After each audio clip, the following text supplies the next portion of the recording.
NBC 10 News at 6 continues. As demand for certain commodities decreases due to social distancing and that stay-at-home order, the economic impact on the agricultural industry is increasing and is trickling down into the ArkLamis. NBC 10's Brian Briggs caught up with the farmers on the front lines to tell us what the future of agriculture could look like.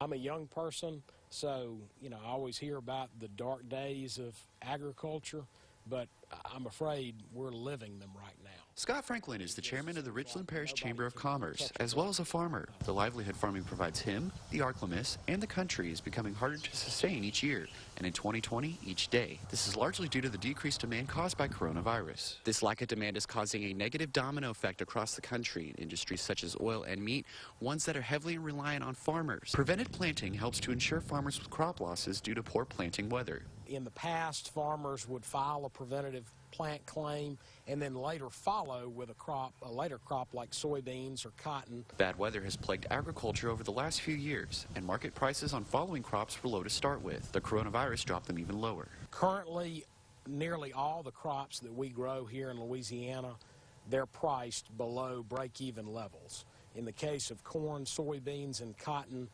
they're so low that there's just no way that you can foresee a profit on a cash flow statement. Prevented planting may not provide recovery this time around. There's just not much of an incentive to go on and plant a second option crop. The recent coronavirus food assistance program did help some farmers that were forced to sell. But that doesn't really change anything that you see behind me here.